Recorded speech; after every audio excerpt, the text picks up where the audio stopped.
I know most students really do not enjoy research projects, and I understand why.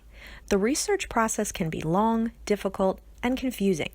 But the ability to conduct good research is actually one of the most valuable skills you can learn in my class, because it is one that you can use for the rest of your life.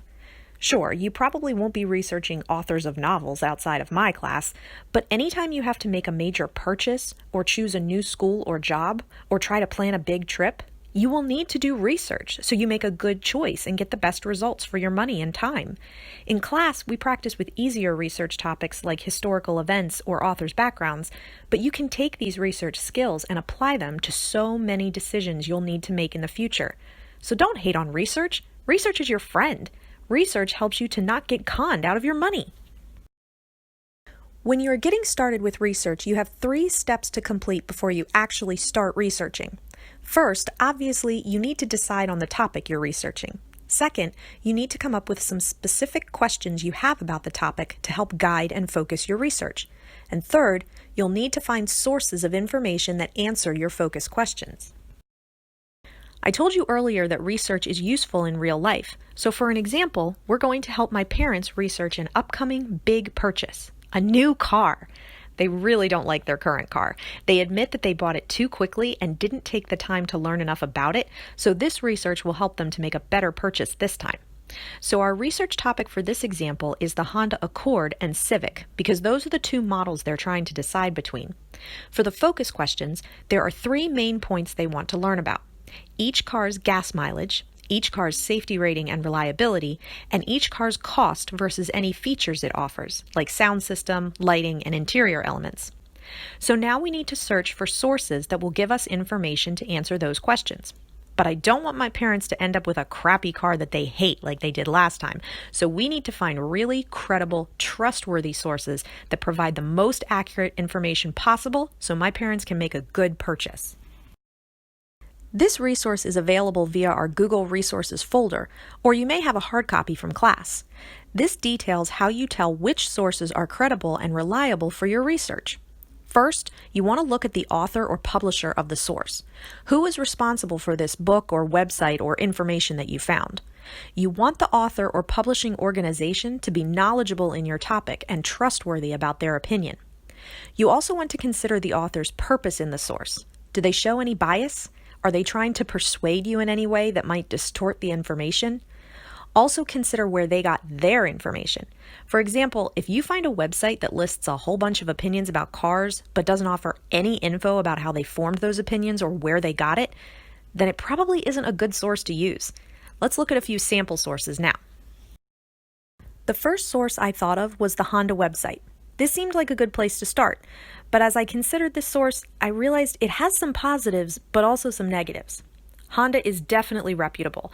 Their cars are known to be well made, and the company is respected in the automotive community. The website is easy to access and provides details about the car's amenities, gas mileage, and cost. It also has a feature that allows for side-by-side comparison of different vehicles, so I can easily note the differences between the 2 cars my parents are interested in. However, this source also has some downfalls. First, there is an obvious bias. Honda is trying to sell its cars, so of course they're biased in favor of their own vehicles.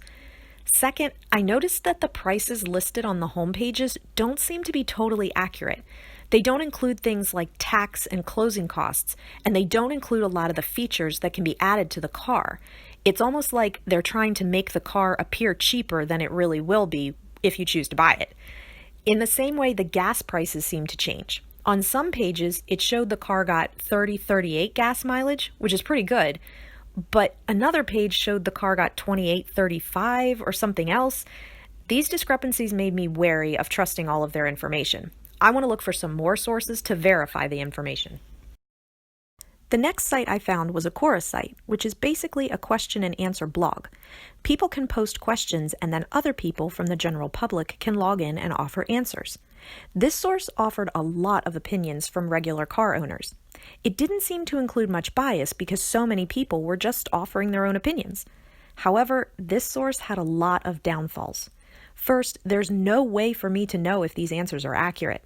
These people aren't mechanics or car salesmen. They don't necessarily have any background knowledge in car maintenance. I mean, some of them might, but there's no way for me to know for sure, so I can't verify that their information is accurate. Second, since anyone can post on these sites, how do I know what to believe? And finally, the people responding might not care about the things my parents are looking for in a car, so the information could be lacking. All in all, I don't think I'm going to use this site as a source. There are just too many doubts and questions about the reliability of the information. The final source I found was a Kelley Blue Book comparison of the Accord and Civic. I feel really good about this source.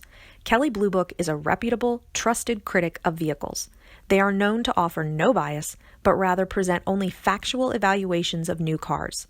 This article is perfect for my research because it provides a comparison of both cars, focusing on the amenities, gas mileage, and safety test drive. It doesn't cover every detail about the cars like the Honda site does, but it does cover the main points that my parents were interested in. This is definitely a good site for my research. I'll probably keep looking, but between this site and the Honda site, I'm in good shape to start answering some of my parents' questions. I do want to take a minute to address the big question that is no doubt brewing in your head. Miss Adams, what about Wikipedia? I know students love Wikipedia, and my students know I do not love it. So let me explain why. Wikipedia does have some good points. It's easy to access, it provides basic information. It also sometimes offers a list of sources for further reading, and those sources can be really helpful for further research. My big issue with Wikipedia, though, is that it is a blog. Just like Quora, anyone can post to it, so you can't necessarily trust the information you're reading as accurate. They are getting better about fact-checking and editing, but I would rather find a quality site that I know is reliable instead of crossing my fingers and hoping that whatever I read on Wikipedia is true. I do encourage my students to check Wikipedia for their source lists, because those can offer you a good spot to start with finding more sources, but I would skip the wiki articles themselves. Remember, research isn't meant to be frustrating or bore you to death. Research is about gaining knowledge, because knowledge gives you power. For example, when I last purchased a car for myself, I went to the dealership to trade in my old one. The salesman said he would only give me $500 for my car because it was so old. But I had done my research on the value of my car's parts, and I had verified that my car was actually worth $1,500. If I hadn't done that research, that guy would have conned me out of $1,000.